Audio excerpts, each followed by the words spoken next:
The council chamber was never silent. It was always full of voices, debates, arguments, and endless speeches. Representatives of dozens of alien empires filled the great hall, each sitting on a high seat made of shining crystal. Their voices mixed into one endless storm of noise. But this day, everything changed. The council had gathered for something unusual. A broadcast was being shown on the giant screens that floated above the chamber. Every delegate's eyes turned toward the glowing image. They were about to witness something that would stay in their memory forever. The feed came from the border region, where the war with the Vora had begun. The Vora were predators, a species feared across the stars. Their ships were huge and brutal, their soldiers merciless. For centuries, no one had ever stood against them and survived. The council expected another report of defeat, another colony falling, another hopeless cry for help. Instead, they saw humans. At first, the aliens leaned forward, confused. Humanity was young, only a few hundred years in space. Compared to ancient empires, they were weak, fragile, and small in number. The council had never invited them into serious matters. Most saw humans as curious children, good for trade, but not for war. But the broadcast showed a human strike team on a battlefield, standing face to face with the Vora. The camera drones captured everything. A ruined outpost lay behind the humans, smoke rising into the black sky. Broken machines and bodies of fallen soldiers were scattered on the ground. The Vora advanced, towering creatures with claws and armor, laughing in their guttural voices. To the council, it looked like the end. "They will be slaughtered," whispered the delegate of the Kryn Empire, his three eyes narrowing. The other aliens agreed. How could fragile humans stop the predators? But then something changed. The humans moved. Not like prey, not like victims. Their eyes, sharp and cold, locked on the Vora. Their movements became silent, calculated, and strangely terrifying. The leader of the human squad, his face hidden behind a cracked visor, raised his hand. The rest of the team spread out, low to the ground, almost animal-like. It was not strategy the council saw. It was instinct. Predator instinct. The chamber grew quieter as the feed continued. The humans did not fire immediately. They stalked. They waited. The Vora, used to fear and panic, suddenly hesitated. Their laughter died in their throats. Something invisible pressed against them, a pressure they could not understand. The humans attacked as one. Silent rifles spat fire. Knives flashed in the dark. One soldier leapt from the ruins like a hunting beast, cutting through a Vora's throat before it could even scream. Another dragged an enemy into the shadows, leaving only silence behind. The Vora roared, confused and angry. They were supposed to be predators, but they felt hunted. The humans moved too fast, too ruthless. No hesitation, no mercy. On the council floor, the delegates leaned forward, their voices gone. They were not watching a battle. They were watching something else, something ancient awaken inside a young species. The delegate of the Erix collective shivered. They are not prey. One by one, the Vora began to fall. The humans did not fight like soldiers. They fought like predators unleashed after too long in chains. Every move was sharp, brutal, and precise. The feed showed the last Vora standing, its massive form dripping with blood. It tried to roar, tried to charge, but the human squad leader was faster. With a cold silence, he struck, bringing the beast down in front of the watching galaxy. Then came the moment that made the council chamber freeze. The human leader turned his head toward the camera drone. His visor cracked open, revealing his eyes, calm, steady, and merciless. He looked directly at the galaxy's rulers as if he knew they were watching. And then he spoke. "We are done running." The council chamber exploded in shouts, fear, and disbelief. The feed ended, leaving only silence and the echo of those words. For the first time in centuries, the predators of the galaxy felt something they had almost forgotten. Fear, and it was not the Vora who caused it. News of the human victory spread like fire through the galaxy. Every station, every colony, every ship carried the same message. The Vora were beaten. By humans, for many it was impossible to believe. For others, it was a spark of hope. In dark corners of space, species who had suffered under the Vora replayed the human broadcast again and again. Some cried, some cheered, and some whispered that maybe, finally, the predators could be stopped. But not everyone felt hope. On a warship orbiting the Vora homeworld, the overlord of the predators watched the same recording. His eyes glowed with fury, his claws digging into the metal armrest of his throne. Never before had the Vora been humiliated in front of the galaxy. Humans, he growled, the word heavy with hatred. Fragile prey pretending to be hunters. He slammed his fist, shattering the chair. Around him, his generals bowed low, trembling at his rage. Find them, the Overlord commanded. Hunt them. Break them. And bring me their leader's head. Meanwhile, on Earth, the news reached ordinary people. Families gathered around screens, watching their soldiers move like shadows against monsters. Some were afraid of what it meant, but many felt something else. Pride. For the first time, humans saw themselves not as weak newcomers to the galaxy, but as something more. Something the universe had never expected. Captain Elias Kane, now back on his ship, felt the weight of it all. Messages from Earth, from colonies, even from alien species poured in. Some offered thanks, some offered warnings, and some begged for help. His squad looked to him for answers. "What now, Captain?" one asked quietly. Elias stared at the stars beyond the viewport. He thought of the Council watching, of the Vora's fury, of the galaxy holding its breath. Now humanity stood at a crossroads. "We prepare," he said finally, "because the galaxy has seen what we are, and they will come for us." Silence filled the room. His soldiers understood. The humans had drawn the attention of empires, enemies, and predators alike. The galaxy would never forget what it had witnessed, and deep in their bones every human soldier knew the truth. This was only the beginning. The Council world glittered like a jewel in the void. Towering spires of crystal stretched into the skies, glowing with the light of hundreds of species gathered under one government. It was a place of debate, of balance, of power, but now unease crept through its shining halls. Humanity had changed everything. The great chamber was full once again. Delegates filled their seats, their voices rising in waves of anger and fear. The broadcast of the humans' battle had been replayed across the galaxy, and each empire had drawn its own conclusions. "They are a danger," declared the Kryn representative, his voice sharp as broken glass. "Did you not see the eyes of their leader? Cold, ruthless, these humans are predators, and predators must be controlled before they hunt us all." Murmurs spread, but others disagreed.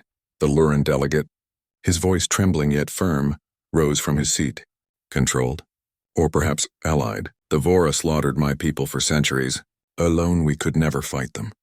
But the humans did not break. They made the Vora bleed. Tell me, why should we fear them when they might be the only ones who can protect us?" The chamber erupted. Some demanded alliances, others demanded sanctions. A few whispered of war before it was too late. At the head of the hall, the High Speaker of the Council raised her staff for silence. Her voice, calm but heavy with warning, echoed across the chamber. "Make no mistake," she said. "Humanity has revealed itself. They are no longer invisible. Every empire must now choose how to respond." But even as the Council argued, far from the crystal world, the Vora prepared their answer. On the blood-red surface of their homeworld, the Overlord gathered his armies. Giant ships bristling with weapons lifted from the ground. The air shook with the roars of soldiers eager for vengeance. The Overlord stood at the center of it all, his armor dripping with oil and blood, his voice a storm. "The galaxy watched us fall," he growled. "The galaxy thinks the Vora can be hunted. They forget who we are. We are the predators. We are the nightmare that crawls through their dreams, and now we will remind them."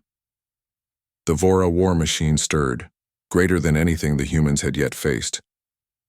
Back on Earth, humanity felt the shift. Reports from spies and allies warned of Vora fleets massing. Colonies tightened defenses. Fleets gathered at key systems. For the first time, Earth united with a single purpose: survival. Captain Elias Kane stood in the command center of the Resolute Dawn, humanity's flagship. Around him, officers reported incoming transmissions, new orders, and enemy movements. He listened quietly, then gave his command. "Prepare every soldier, every ship. The Vora are coming." His second-in-command, Lieutenant Marave, frowned. "And the Council? Will they help?" Elias shook his head. He had seen the looks of fear on the Council delegates' faces. "They're too divided. Some want us destroyed. Others want us as weapons, but none will save us." "Then we fight alone?" she asked. Elias looked out the viewport where hundreds of human ships were forming lines in orbit. "Not alone," he said. "Together. As one people. And this time we don't run." Across the colonies, volunteers poured into recruitment centers.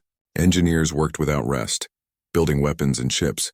Civilians trained for defense. For centuries, humanity had survived by adapting, by hiding, by appearing weaker than they were. But now their hidden truth had been revealed to the galaxy. They were not prey. They never had been. The predator instinct burned within them, and it was awake. In the shadows, other species watched carefully. Some prepared to strike humanity while they were exposed. Some planned to approach with offers of alliance. And others, those who had suffered too long under the Vora, began to hope again. The galaxy was shifting. And as fleets moved, armies prepared, and empires schemed, one truth echoed louder than all the rest. Humanity's predator mode had been unleashed. The first clash came faster than anyone expected.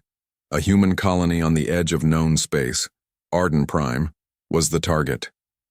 Families lived there, farmers and miners who had believed the war was still far away.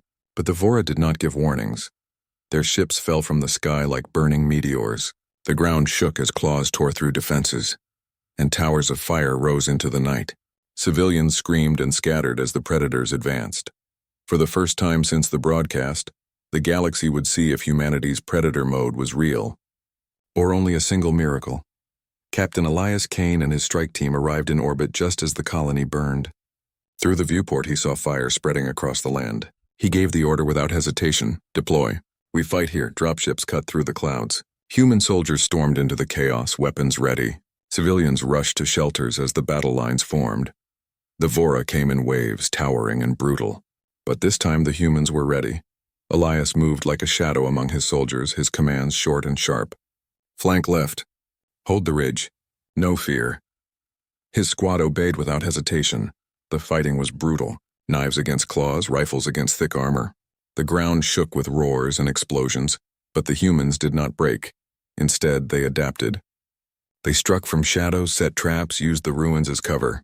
A lone human soldier would lure the Vora into narrow alleys, where a hidden squad would ambush them. Snipers on rooftops dropped predators one by one. To the council who watched through hidden drones, the battle was not just survival, it was a hunt. The Vora, once feared as unstoppable, began to falter. Their roars carried frustration, not triumph. They realized too late that the humans were not prey. They were predators who fought with patience, cunning, and fury. At the heart of the chaos, Elias faced a Vora warlord, a beast twice his size, dripping with blood. The alien roared and swung its massive blade. Elias dodged fast as instinct and drove his own weapon deep into its chest. The warlord fell with a scream, shaking the ground. All around, the tide shifted.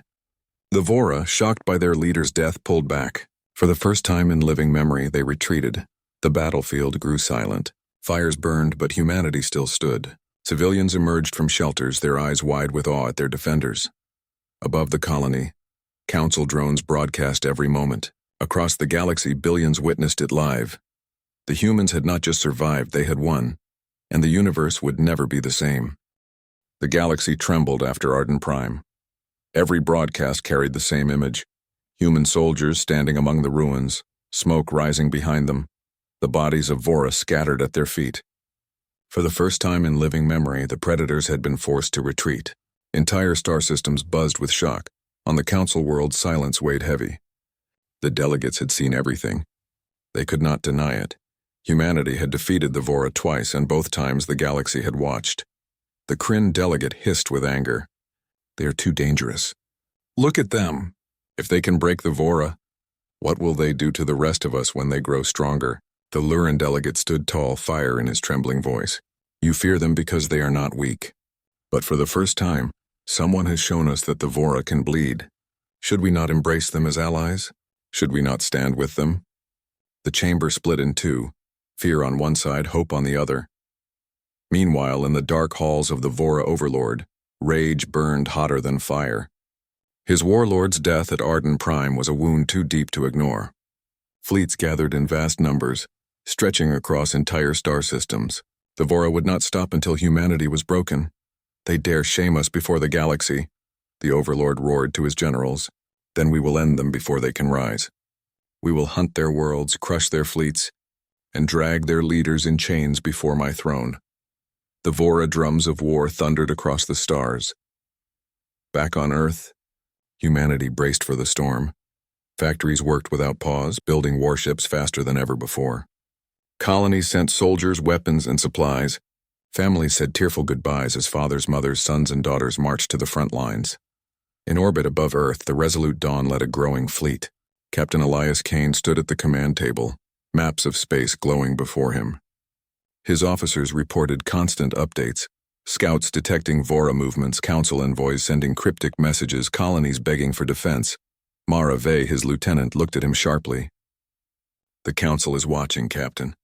Every battle, every word you say, they broadcast it across the stars. To them, we are a spectacle." Elias clenched his fists. "Then let them watch. Let them see what happens when humanity fights for survival." He paused, his gaze falling on the fleet outside the viewport. Dozens of ships, each filled with men and women who had chosen to fight. "They think we are dangerous," he whispered. "Let them. Because to survive, we must be." Across the galaxy, species that had once mocked or ignored humanity now faced a choice.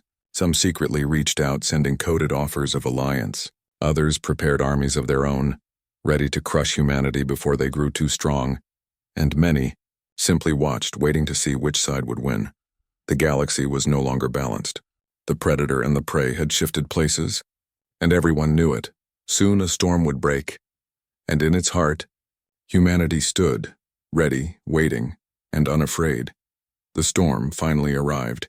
The Vora came with a fleet so vast it blotted out the stars. Their ship stretched across the void like a wall of steel and fire. Entire systems trembled under their shadow. The Overlord himself led the charge, determined to erase the shame humanity had carved into his name. The Council broadcast the moment across the galaxy. Billions of eyes turned toward Earth, waiting to see if the humans would stand or fall. On the Resolute Dawn, Captain Elias Kane watched the swarm of enemy ships appear on the sensors. Around him, his officers moved quickly, their voices calm but tense. No one panicked. They knew this day would come. "All ships, hold formation," Elias ordered, his voice steady. "We fight together. We fight as one."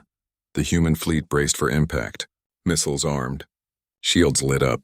Fighters launched into the void like sparks from a fire. And then the war began. The Vora struck with fury, their cannons tearing through the dark. Explosions flared across the blackness as ships clashed. But the humans did not break. Their lines bent, shifted, adapted, like hunters in the wild surrounding their prey. On the ground, human soldiers met the Vora invasion head-on. Streets turned into battlefields, every ruined wall a shield, every shadow a weapon. The predators expected panic. Instead, they found traps, ambushes, and relentless counterattacks. The council chamber, filled with delegates, grew silent as they watched. The fragile species they had once dismissed fought like no army they had ever seen. Every move was ruthless, efficient, merciless. Then came the moment that changed everything. Elias Kane, his ship heavily damaged, refused to retreat. He ordered a direct assault on the Overlord's flagship. The Resolute Dawn, burning and broken, drove straight into the heart of the enemy fleet. Council drones captured it live, the human flagship cutting through waves of fire, its guns blazing, its soldiers shouting defiance even as the hull cracked and split. At the last moment, Elias's voice echoed across every broadcast. "We are not prey. We are the hunters." The Resolute Dawn rammed the Overlord's ship. A blinding explosion tore through the void, consuming both vessels in a storm of fire. Silence followed. The Vora fleet hesitated. Their leader was gone, their courage shattered. One by one, their ships began to scatter, retreating into the endless dark. Across the galaxy, the impossible had happened. Humanity had stood against the greatest predator the stars had ever known, and won. The council chamber erupted, not with fear this time, but with awe. Some still trembled at what they had seen, but most knew the truth. A new predator had risen. And though Elias Kane was gone, his words echoed across the stars, a promise carved into history. Humanity does not run. Humanity hunts. The storm finally arrived. The Vora came with a fleet so vast it blotted out the stars. Their ship stretched across the void like a wall of steel and fire. Entire systems trembled under their shadow. The Overlord himself led the charge, determined to erase the shame humanity had carved into his name. The Council broadcast the moment across the galaxy. Billions of eyes turned toward Earth, waiting to see if the humans would stand or fall. On the Resolute Dawn, Captain Elias Kane watched the swarm of enemy ships appear on the sensors. Around him, his officers moved quickly, their voices calm but tense. No one panicked. They knew this day would come. "All ships hold formation," Elias ordered, his voice steady. "We fight together. We fight as one." The human fleet braced for impact, missiles armed. Shields lit up. Fighters launched into the void like sparks from a fire. And then the war began. The Vora struck with fury, their cannons tearing through the dark. Explosions flared across the blackness as ships clashed. But the humans did not break. Their lines bent, shifted, adapted, like hunters in the wild surrounding their prey. On the ground, human soldiers met the Vora invasion head-on. Streets turned into battlefields, every ruined wall a shield, every shadow a weapon. The predators expected panic. Instead, they found traps, ambushes, and relentless counterattacks. The council chamber, filled with delegates, grew silent as they watched. The fragile species they had once dismissed fought like no army they had ever seen. Every move was ruthless, efficient, merciless. Then came the moment that changed everything. Elias Kane, his ship heavily damaged, refused to retreat. He ordered a direct assault on the Overlord's flagship. The Resolute Dawn, burning and broken, drove straight into the heart of the enemy fleet. Council drones captured it live, the human flagship cutting through waves of fire, its guns blazing, its soldiers shouting defiance even as the hull cracked and split. At the last moment, Elias's voice echoed across every broadcast. "We are not prey. We are the hunters." The Resolute Dawn rammed the Overlord's ship. A blinding explosion tore through the void, consuming both vessels in a storm of fire. Silence followed. The Vora fleet hesitated. Their leader was gone, their courage shattered. One by one, their ships began to scatter, retreating into the endless dark. Across the galaxy, the impossible had happened. Humanity had stood against the greatest predator the stars had ever known, and won. The council chamber erupted, not with fear this time, but with awe. Some still trembled at what they had seen, but most knew the truth. A new predator had risen. And though Elias Kane was gone, his words echoed across the stars, a promise carved into history. Humanity does not run.